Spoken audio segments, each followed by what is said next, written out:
હવે નજર કરીશું વિગતવાર સમાચાર પર। સુરતથી સમાચાર સામે આવી રહ્યા છે। સુરત જિલ્લામાં મેયર માટે લાંબા મંથન અને આંતરિક બેઠકો બાદ નવા પદાધિકારીઓના નામોની સત્તાવાર જાહેરાત કરી દેવામાં આવી છે। જાહેર કરાયેલી વિગતો મુજબ માયાબેન માવાણીના નામ ઉપર પસંદગીનો કળશ ઢોળવામાં આવ્યો છે અને તેઓ નવા મેયર બનશે। આ સાથે જ ડેપ્યુટી મેયરના મહત્વના પદ માટે સુધાકર ચૌધરીના નામની સત્તાવાર જાહેરાત કરવામાં આવી છે। પક્ષના મોવડી મંડળ દ્વારા જ્ઞાતિગત સમીકરણો, વહીવટી અનુભવ અને સંગઠનમાં પકડ ધરાવતા ચહેરાઓને પ્રાથમિક માહિતી આપીને આ આખરી નિર્ણય લેવા હોવાનું રાજકીય સૂત્રો જણાવી રહ્યા છે। જ્યારે આ નામોની જાહેરાત થતાં જ સ્થાનિક સ્તરે રાજકીય ચહલ-પહલ તેજ બની ગઈ છે અને સમર્થકો તેમજ કાર્યકરોમાં ભારે ઉત્સાહનો માહોલ જોવા મળી રહ્યો છે।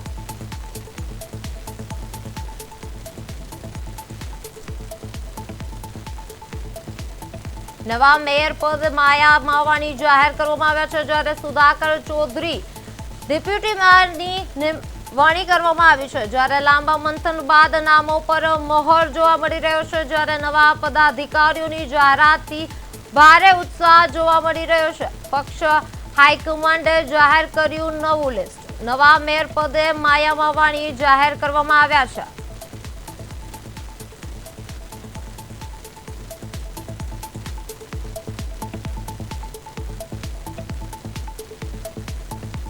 તો આજ મુદ્દે વાત કરવા અમારા સંવાદદાતા અરવિંદ રાઠોડ લાઈવ જોડાઈ ગયા છે।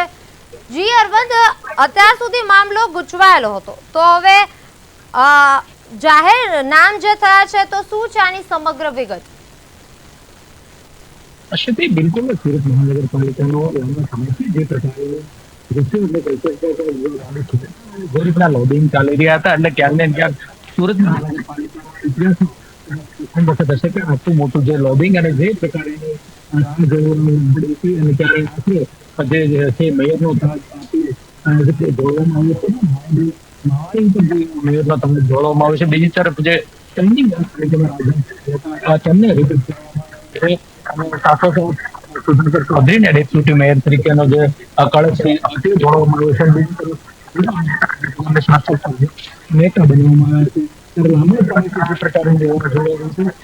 અત્યારે જે રીતે હોદ્દેદારોની છે મહાનગરપાલિકામાં જે પ્રકારનું લોબિંગ આખું જે સૌરાષ્ટ્ર હતું તેને ગતવાર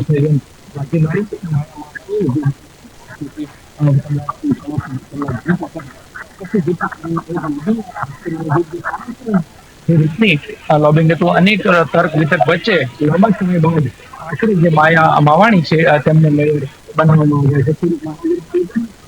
બીજી વાત કરીએ તો